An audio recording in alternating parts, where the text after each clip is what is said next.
You remember the story, even if you were never taught it this way.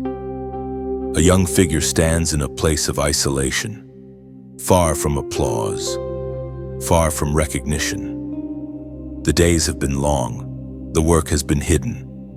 Nothing about the season feels glamorous. Others passed by him without noticing. Authority overlooked him. Even family underestimated him. Yet somewhere in the unseen, heaven was watching closely. Not because of what he was doing, but because of who he was becoming. He was not summoned when strength was obvious.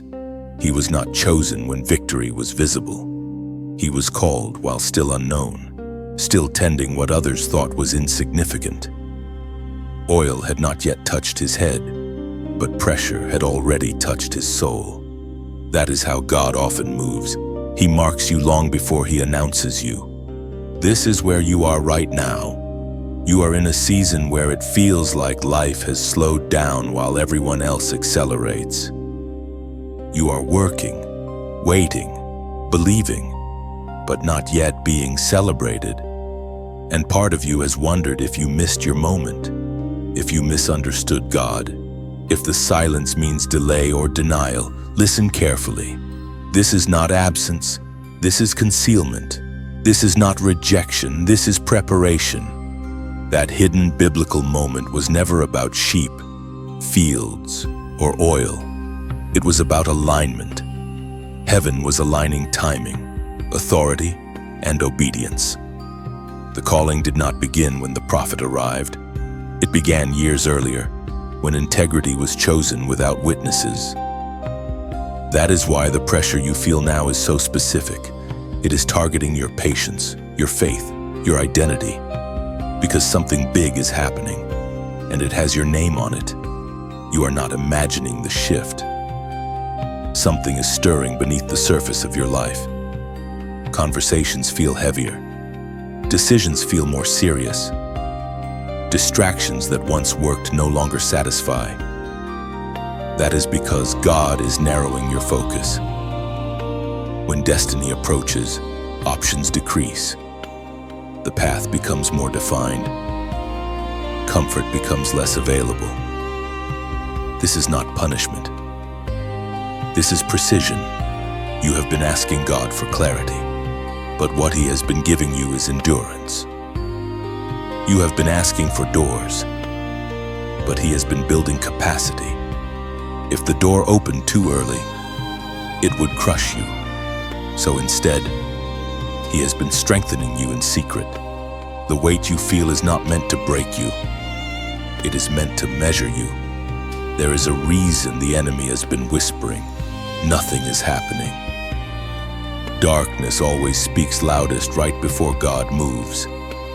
Because if you truly understood how close you are, you would stop doubting and start standing. You would stop shrinking and start agreeing with heaven. That is why this message found you now. Not later, not earlier. Now, you are not like the rest. You never blended in, even when you tried.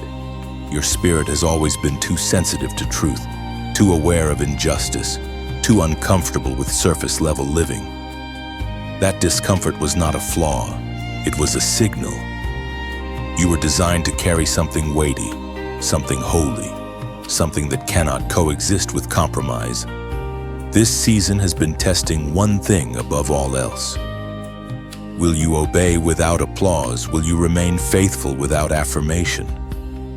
Will you trust God when the promise feels delayed but the pressure feels immediate? Because what comes next requires a yes that is not based on emotion, but on conviction. This is not coincidence, this is divine intervention. You may feel like you are standing still, but in the spirit you are being positioned. Heaven is not rushing you because heaven is exact. When God moves, he does not improvise, he fulfills. And fulfillment requires readiness, not speed. There was a moment in that ancient story when oil finally flowed. But notice this, the anointing did not remove the battle. It announced it. Calling attracts resistance. Favor provokes opposition. If you have been facing unusual resistance, internal or external, it is not because you are failing. It is because something on your life has been noticed. You are being summoned, just like that hidden figure long ago, not to a throne yet, but to alignment, not to applause yet, but to obedience. The crown comes later. The yes is required now. And heaven has already spoken about seasons like yours, as the prophet wrote in the scroll of Habakkuk, chapter 2, verse 3. For the vision is yet for an appointed time, though it tarry. Wait for it, because it will surely come. It will not delay. That verse is not poetic encouragement. It is a legal declaration in the Spirit. Appointed time means fixed by God, not flexible by man. It may feel slow, but it is not late. It may feel quiet, but it is not empty. What God has spoken over you is moving toward you even now. So do not sabotage this moment by impatience. Do not abandon this season because it lacks validation. You are closer than you think. The oil is nearer than it feels. And the name heaven has been whispering is yours. If this resonates, stand in agreement. Like the video, share it with someone who is also in a hidden season. Subscribe to stay connected, and at the end of this section, as a prophetic act of alignment, comment the number 77 to declare that you trust God's timing. What you are experiencing right now must be named correctly, or it will be misunderstood. This is not collapse, this is compression. There is a spiritual law that governs transformation before anything expands. It must first endure pressure. Seeds break before they grow. Grapes are crushed before they become wine. Gold is heated before it becomes pure. In the same way, your life has entered a season where pressure is not the enemy, it is the signal. The first instruction for you is this: stop interpreting deep pressure as failure. Pressure is not proof that you are off course. Often, it is confirmation that you are exactly where you should be. When God prepares someone for change, He does not announce it with comfort. He announces it with intensity. Suddenly, ordinary tasks feel heavy. Familiar environments feel restrictive. Old coping mechanisms stop working. You find yourself restless, even when nothing is wrong. That restlessness is not ingratitude, it is awareness. Something within you knows that the old structure can no longer contain what God is forming. The practical step here is acceptance, not passive resignation, but conscious agreement. You accept that this pressure has purpose. You stop fighting it as if it were a mistake. You stop asking, "How do I escape this?" and begin asking, "What is this producing in me?" Pressure reveals what is weak, but it also strengthens what is true. Under pressure, masks crack. Distractions lose their power. You begin to see clearly who you are without applause, without reassurance, without control. This is where alignment happens, not when life is easy, but when it is demanding. You must also understand this pressure often arrives before clarity. God rarely explains everything at once. If He did, you would rely on information instead of faith. So instead, He allows weight without full context. That weight teaches you how to stand without answers. It trains your spirit to remain steady when logic runs out. Here is a practice for this season: stop narrating your life through panic. Panic shortens vision. Panic makes pressure feel personal, as if God is against you. Instead, narrate through discernment. Say quietly within yourself, "This is training. This is shaping. This is not random." Another instruction is to resist the urge to numb yourself. Deep pressure tempts you toward escape, overworking, overstimulation, unhealthy habits, constant noise. But numbing delays transformation. What you avoid feeling, you delay healing. What you refuse to face, you force to repeat. Sit with the discomfort long enough for it to teach you. Ask it what it is exposing. Ask it what it is demanding you release. Often, pressure is not about adding something new, but about removing something old expectations, old identities, old dependencies that cannot survive the next level.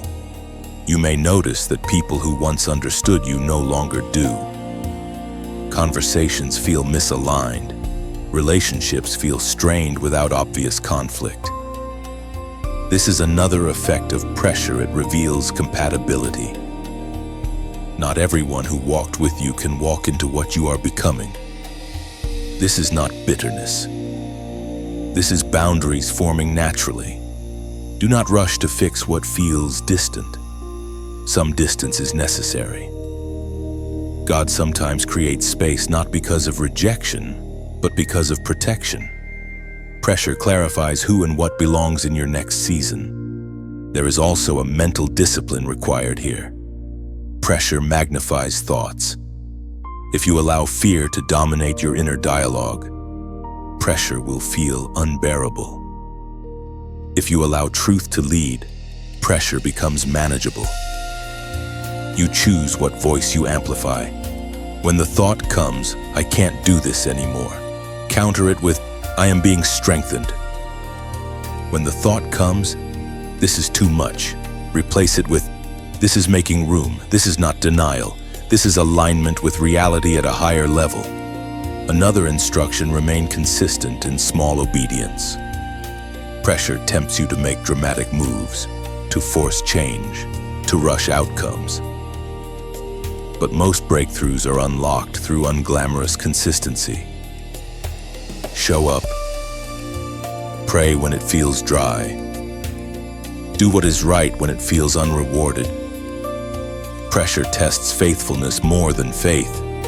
Understand this clearly: pressure before change is not God pushing you away. It is God drawing something out of you.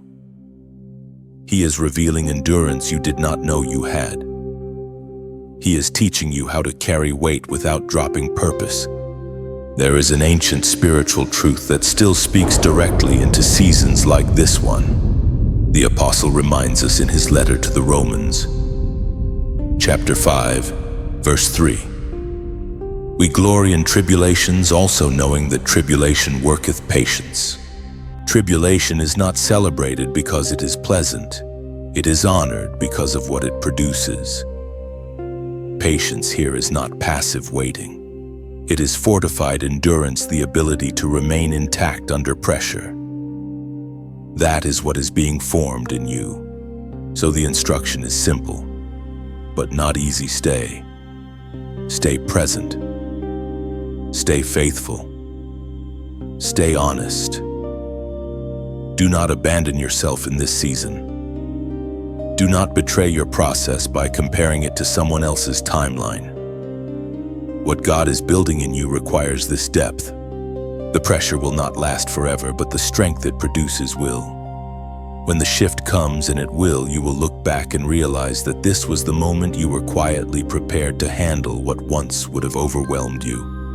You are not breaking, you are becoming. There is a layer of your journey that few people ever acknowledge. Yet it explains almost everything you have endured. Your struggle has not only been internal, it has been strategic. What you are facing is not random resistance, it is targeted opposition. And the reason is simple: something about your obedience threatens systems you cannot see. Long before you became aware of your calling, something else became aware of you. This is how invisible war works. When a person carries potential that can shift atmospheres, delay is not enough, distraction is not enough, comfort is not enough. So pressure escalates, confusion increases, temptation sharpens. Not because you are weak, but because you are dangerous to darkness. You have wondered why the attacks felt so personal, why certain cycles repeated with precision. Why, just as you gained clarity, something tried to knock you off balance. This is not paranoia. This is discernment awakening. There is contention around your name because your name is attached to an assignment. Spiritual resistance rarely announces itself loudly. It works subtly. It whispers doubt instead of shouting fear. It nudges you toward isolation instead of outright rebellion. It convinces you to delay obedience just a little longer. Because delay, when repeated, becomes disobedience wearing a reasonable mask. And here is the key truth you must grasp. The war intensifies when you are close to alignment, not when you are lost, when you are focused. That is why the battle has been mostly internal. If the enemy can fracture your confidence, he does not need to stop your progress. You will stop yourself. Stop. But notice this: despite everything, you are still here, still seeking, still listening, still resisting the urge to give up completely. That alone tells you something important. The opposition failed to take you out. You bent, but you did not break. You questioned, but you did not abandon God. That endurance is not accidental. You are learning to see beyond surface events. You are starting to recognize patterns. Certain arguments repeat. Certain distractions appear right before moments of clarity. Certain people surface right when you decide to change. This is not coincidence.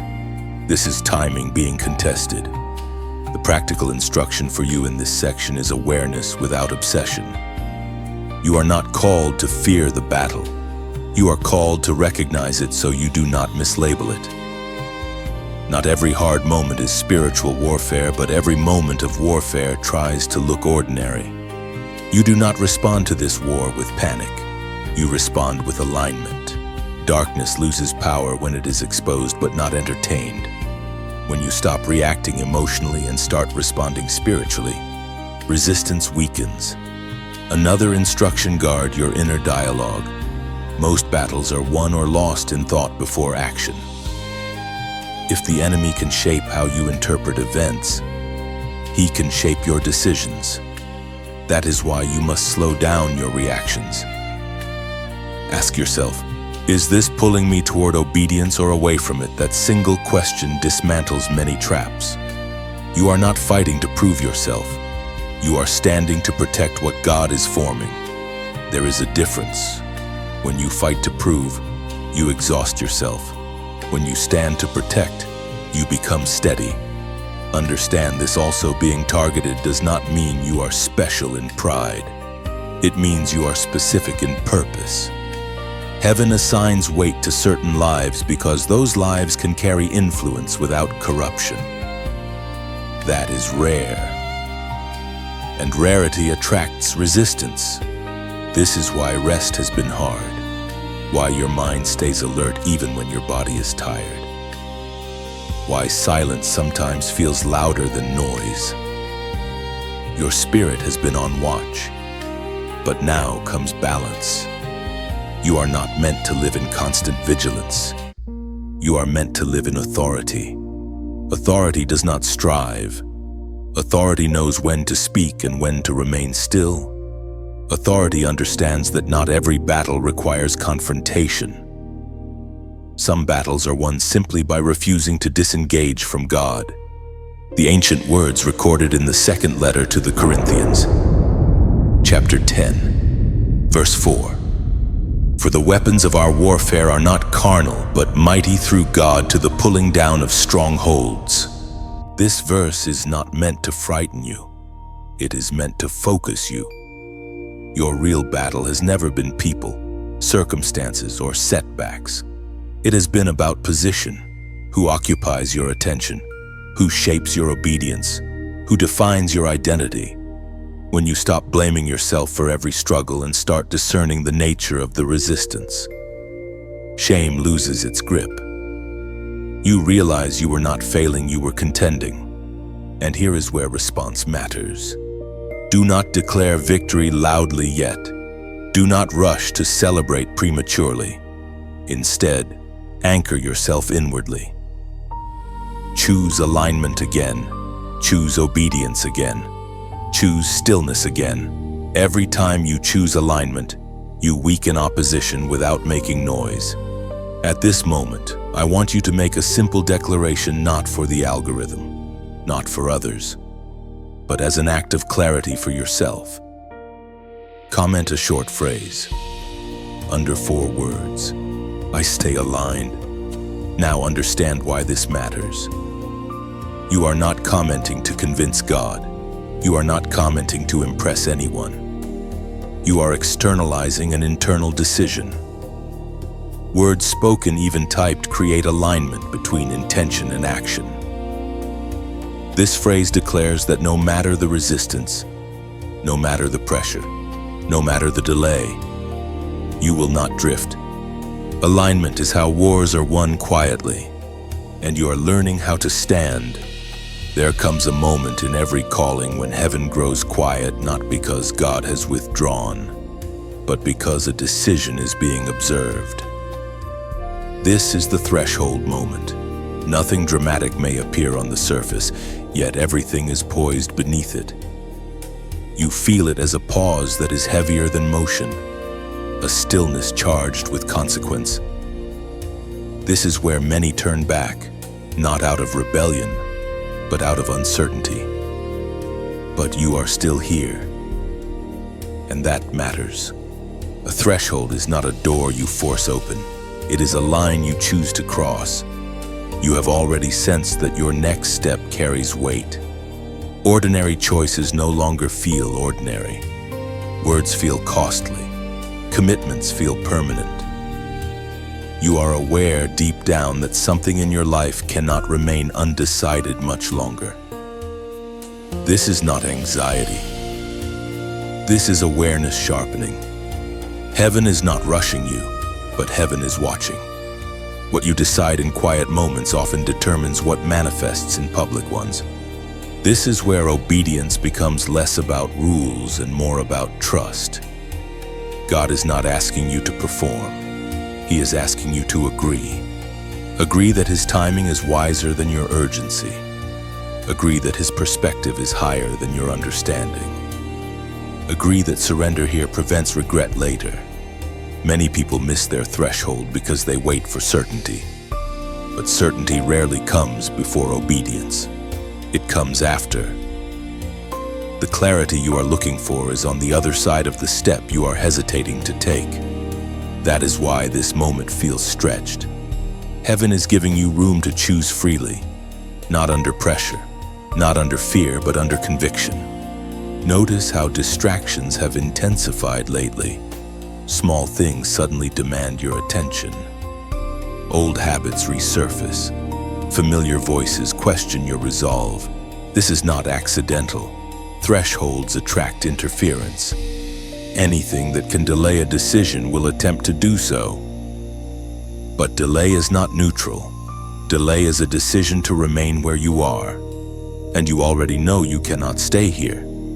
There is also grief hidden in this moment. Grief for versions of yourself that cannot come with you. Grief for relationships that only existed in a smaller season. Grief for comfort that once felt safe. A threshold always involves loss. But what you lose here is not taken from you, it is released by you. You are not being stripped. You are being unburdened. God does not rush thresholds because they shape maturity. If He carried you across without your consent, you would doubt whether you belonged on the other side. But when you step willingly, even trembling, you arrive with ownership. You arrive knowing you said yes when you could have said no. This is also where faith becomes visible, even if no one is watching. Faith is not proven by how loudly you declare it, but by how faithfully you move when there is no applause. Heaven honors private obedience more than public confidence. You may be tempted to ask for one more sign, one more confirmation, one more reassurance. But often the fact that you are asking is the sign. God has already spoken. What you are sensing now is not confusion, it is reverence. You understand that this step matters. There is a sacred fear here, not terror, but awe. The awareness that choices shape futures, that obedience unlocks trajectories, that hesitation can prolong wilderness. And God has spoken about moments like this before, as Jesus himself declared in the Gospel of Matthew chapter 7, verse 13. Enter ye in at the strait gate, for wide is the gate, and broad is the way that leadeth to destruction, and many there be which go in thereat. This is not a warning meant to condemn, it is an invitation to choose deliberately. Narrow paths are not narrow because God withholds goodness, but because focus requires exclusion. You cannot carry everything forward. You cannot please everyone and obey God fully. Something must be left behind for alignment to remain intact. You are not being asked to leap blindly. You are being asked to trust deeply. The step may feel small, an internal decision, a private commitment, a quiet refusal to compromise, but its impact is large. Thresholds are crossed internally before they are seen externally. If this message has helped you recognize where you stand, take a moment to support this work in a simple, sincere way. Like the video if it resonates. Share it with someone who may also be standing at a quiet crossroads, and subscribe to stay connected as these messages continue. Not as a transaction, but as a shared journey of clarity and growth. Now return your attention inward. You do not need to rush. You do not need to explain yourself. You do not need to convince anyone. Heaven already understands the weight of this moment. What matters is that you do not abandon it. Stand here long enough to decide, then step. Because once you cross a true threshold, you do not go back the same. Before elevation, there is almost always separation. Not because God is cruel, but because weight requires space. What you are being prepared to carry cannot be balanced on the same foundations that supported your previous season. That is why certain things have been quietly falling away. Not all at once, not dramatically, but steadily. You may have noticed it first in your emotions. What once excited you now feels hollow. What once felt urgent now feels optional. You are less interested in proving yourself and more concerned with preserving your peace. This is not apathy.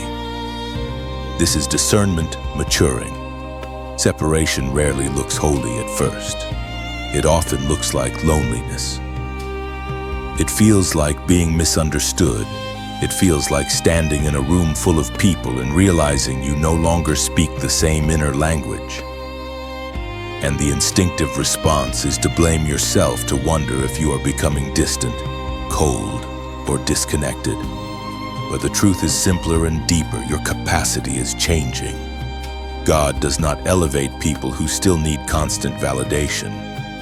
He does not entrust weight to those who cannot stand alone. So before he lifts you publicly, he strengthens you privately by removing props you leaned on without realizing it. Some relationships are seasonal. Some environments are transitional. Some versions of yourself were only meant to survive, not to lead. Separation is how God honors your future without dishonoring your past. This is where many people resist the process. They try to drag old connections into new callings. They try to keep comfort while stepping into responsibility. But divided focus weakens authority. You cannot move forward while negotiating with what God is asking you to release. Another layer of separation is internal. Old narratives are being dismantled. The story you used to tell yourself about your limits, your identity, your place is no longer holding up. God is rewriting how you see yourself, and that can feel disorienting. You may feel stripped of certainty before you feel clothed in confidence. This is intentional. If God elevated you before this separation, You would attribute success to old strengths instead of new obedience. So he allows the familiar to fade. So the foundation of the next season is unmistakably him. You are learning how to be alone without being lonely, how to be quiet without being empty, how to stand without leaning. These are not minor skills. They are prerequisites for leadership, influence, and spiritual authority. Do not rush to replace what has been removed. Empty space is not a problem, it is preparation. God fills what he empties, but only after the vessel is clean and available. You may feel like you are losing more than you are gaining right now, but that perception is temporary. Separation always feels like loss until perspective catches up with purpose. Later, you will recognize that what left could not have survived where you are going. There is also a refinement happening in your motives. You are becoming more honest about why you do what you do. Less driven by image, less controlled by comparison, less willing to compromise truth for acceptance. This narrowing is not limitation, it is focus. God often separates by silence. He stops speaking through certain people. He stops affirming certain paths. He allows confusion to arise where clarity once lived, not to punish you, but to redirect you inward back to him. And when separation is complete, elevation does not arrive as noise. It arrives as stability. You will notice that you are no longer easily shaken. Criticism does not derail you. Praise does not intoxicate you. You become steady. That steadiness is the true sign that separation has done its work. Scripture has always revealed this pattern. The Spirit spoke through the prophet Isaiah, chapter 48, verse 10. Behold, I have refined thee, but not with silver. I have chosen thee in the furnace of affliction. Refinement is not destruction. Fire does not erase gold, it reveals it. What you are enduring is not meant to consume you, but to clarify you. God is not testing your worth. He is proving your readiness. Now, here is the moment to respond not with words, but with alignment. At the end of this section, I want you to comment a number as a prophetic act, not as superstition, but as intention. Numbers in Scripture often marked completion, transition, and divine order. Today, comment the number 888. Why this number matters: it symbolizes new beginning after separation. It declares that what was removed will be replaced with something aligned. It is a quiet agreement that you accept God's pruning without resentment, trusting that fruit will follow. You are not being reduced. You are being prepared. What feels like distance is actually distinction, and distinction always comes before elevation. There is a story written into Scripture that mirrors the inner conflict you have lived through, not as theory, but as experience. It is the story of a man who loved deeply, spoke boldly, failed publicly, and yet was entrusted with extraordinary responsibility. His journey reveals something essential about how God restores power to the faithful. He began as impulsive, outspoken, certain of his devotion. He was the kind of person who promised loyalty with confidence, who believed sincerity alone would carry him through any test. When danger was distant, his faith sounded unbreakable. When pressure arrived suddenly, his resolve fractured. You know this place. The night came when fear moved faster than conviction. Surrounded by uncertainty, threatened by association, he chose safety over allegiance, not once, but repeatedly. Each denial cut deeper than the last, not because it surprised God, but because it revealed the gap between intention and endurance. And when the moment passed, silence followed. Not dramatic judgment, not immediate restoration, just the weight of knowing what he had done. The shame did not come from being corrected, it came from recognizing himself. He saw clearly who he was under pressure, and that realization was heavier than punishment. This is where many people believe their story ends. Failure feels final when you measure destiny by performance. But God measures differently. God measures by response. After the collapse came waiting. After the denial came distance. He returned to familiarity, to old habits, to what he knew before calling interrupted his life. This was not rebellion, it was retreat. And retreat often looks like humility on the surface, while fear works quietly underneath. But God did not revoke the calling. Instead, restoration came without spectacle. A conversation, a question repeated, not accusations but invitations. Each question was not about competence, but about love. Because love, when refined, becomes obedience that survives pressure. What changed him was not forgiveness alone, it was understanding.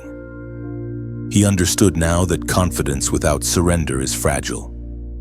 He understood that strength without dependence collapses under threat. And most importantly, he understood that God does not entrust leadership to the untested, but to the restored. This is where power returned.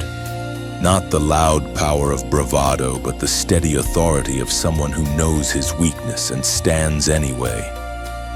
Someone who no longer speaks quickly, but speaks with weight. Someone who no longer promises everything, but obeys consistently. You are walking through a similar transformation. Your past moments of hesitation, silence, or retreat have not disqualified you. They have instructed you. You are learning where your strength ends and where God's begins. That knowledge does not weaken you, it grounds you. The man who once denied became the one who stood when it mattered most. Not because fear vanished, but because obedience matured. He no longer followed emotion, he followed conviction. That is the difference between enthusiasm and authority. Authority is not loud, it is immovable. When the time came, he did not speak to defend himself. He spoke to establish truth. He did not gather attention. He gathered alignment. His words carried weight because they came from someone who had failed honestly and been restored intentionally. This is the kind of power God returns to the faithful, not power that depends on perfection, but power that flows from surrender. You do not lead because you are flawless. You lead because you are anchored. There is a reason God allowed the fall before the commission. Without the fall, pride would have survived. Without the restoration, shame would have ruled. But with both humility and authority met, you are learning the same lesson. God is not asking you to erase your past. He is redeeming it. The places where you stumbled are becoming points of compassion, discernment, and strength. You will recognize weakness in others not to judge it, but to guide it. This is why your obedience now feels quieter but deeper. You are no longer performing faith, you are living it. You are less concerned with being seen as strong and more committed to being true. Scripture records this transformation with clarity and restraint, as Jesus himself declared in the Gospel of John, chapter 21, verse 17. Feed my sheep. Those words were not given to someone untested. They were given to someone restored. Leadership in God's kingdom is not about avoiding failure. It is about responding to it rightly. You are being entrusted, not because you never wavered, but because you returned. You did not let shame define the end of your story.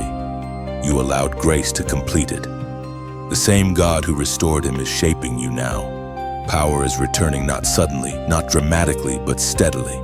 And this time, it will remain. You have reached a moment that few ever arrive at consciously. Not the end of the journey, but the moment where identity settles, where striving quiets, where you no longer ask, "Am I chosen?" because your life has already answered the question through endurance. This is not the beginning of ambition. This is the beginning of authority. Everything you have walked through, pressure, separation, resistance, restoration, has been weaving toward this point. You were not merely surviving chapters. You were being crowned internally long before anything changed externally. God crowns character before he crowns position. That is why this season feels different. You are not chasing what comes next. You are ready for it. Being crowned does not mean applause arrives. It means responsibility does. It means your decisions now carry weight beyond yourself. It means your obedience creates shelter for others. You are no longer just being shaped, you are being trusted.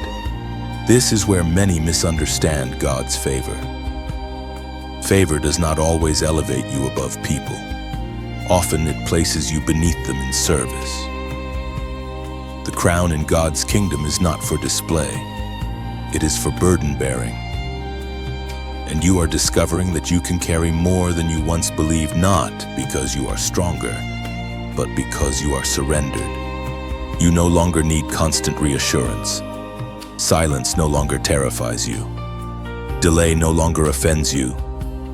You have learned how God moves. Slowly, precisely, faithfully. And because you have learned his pace, you no longer rush his process. This is what maturity feels like. There is also a quiet confidence forming in you. Not arrogance, not self-reliance, but the confidence of someone who knows that obedience is enough. You no longer need to explain yourself to everyone. You no longer need to defend every decision. When you know who sent you, you do not panic when misunderstood. You have become steady. This steadiness is what qualifies you for influence. Influence is not about visibility, it is about impact. People will begin to sense safety around you. Truth will feel clearer in your presence. Your words will carry calm, not chaos. That is the mark of someone crowned by God. And understand this clearly: the crown does not protect you from hardship. It equips you to walk through it without losing yourself. Storms will still come. Resistance will still exist. But now, you are anchored. You know where your strength comes from. There is also a release happening. You are being freed from the need to relive old seasons. The pain that once defined you is becoming a reference point, not a residence. You can remember without returning. You can testify without bleeding. That is healing completed. God never wastes suffering. Every tear you cried in private watered something eternal. Every prayer you whispered in exhaustion sharpened discernment. Every moment you stayed when you could have quit built authority that cannot be fabricated. Now you are stepping into a role that requires presence more than performance. People will watch how you respond under pressure. They will listen to how you speak when it costs you. They will follow how you forgive, how you wait, how you choose truth over convenience. Leadership will not be announced, it will be recognized. This is why the temptation to shrink must be resisted. Sometimes, just as God completes a work, the urge to downplay it appears. You may feel undeserving. You may feel hesitant to stand fully in what God has given. But humility does not mean hiding. It means acknowledging the source while accepting the assignment. Do not reject the crown God has placed simply because it feels heavy. Weight is confirmation. And Scripture has always spoken about those who endure until completion, according to what is revealed in the book of James, chapter 1, verse 12.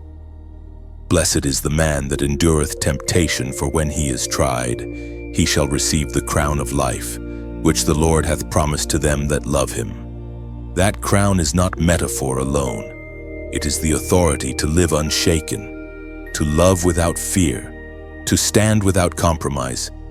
It is the reward of endurance, not perfection. You are stepping forward now, not loudly, not dramatically, but fully. You are no longer divided between who you were and who you are becoming. Integration has happened. Faith and action have aligned. Belief and obedience now move together. If this message has walked with you through this journey, support it in a quiet, meaningful way. Like the video if it strengthened you. Share it with someone who needs confirmation that endurance is worth it. Subscribe to remain connected, not out of obligation, but out of shared growth. This space exists for those who are willing to walk deeply, not quickly. Now breathe. You are not late. You are not behind. You are not forgotten. You are crowned. What comes next will require courage, but you are ready. What comes next will demand wisdom, but you have gained it.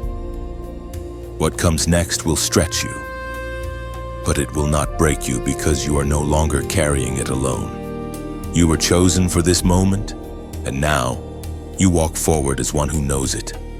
You do not need to rush away from this moment. Let it stay open. Some messages are meant to end with certainty. This one is meant to end with space. Space for you to sit with what stirred inside you. Space to notice what feels affirmed, what feels challenged, what feels quietly resolved. An open ending honors the fact that your journey is still unfolding, and that is not a weakness. It is a sign of life. You have not been handed conclusions. You have been handed clarity. What you do with it does not need to be immediate. Growth does not demand urgency. Often, the deepest shifts happen slowly, almost invisibly, after the noise fades, after the screen goes dark, after you return to your ordinary life carrying something slightly different within you. Pay attention to what lingers. If a sentence keeps echoing, it may be instruction.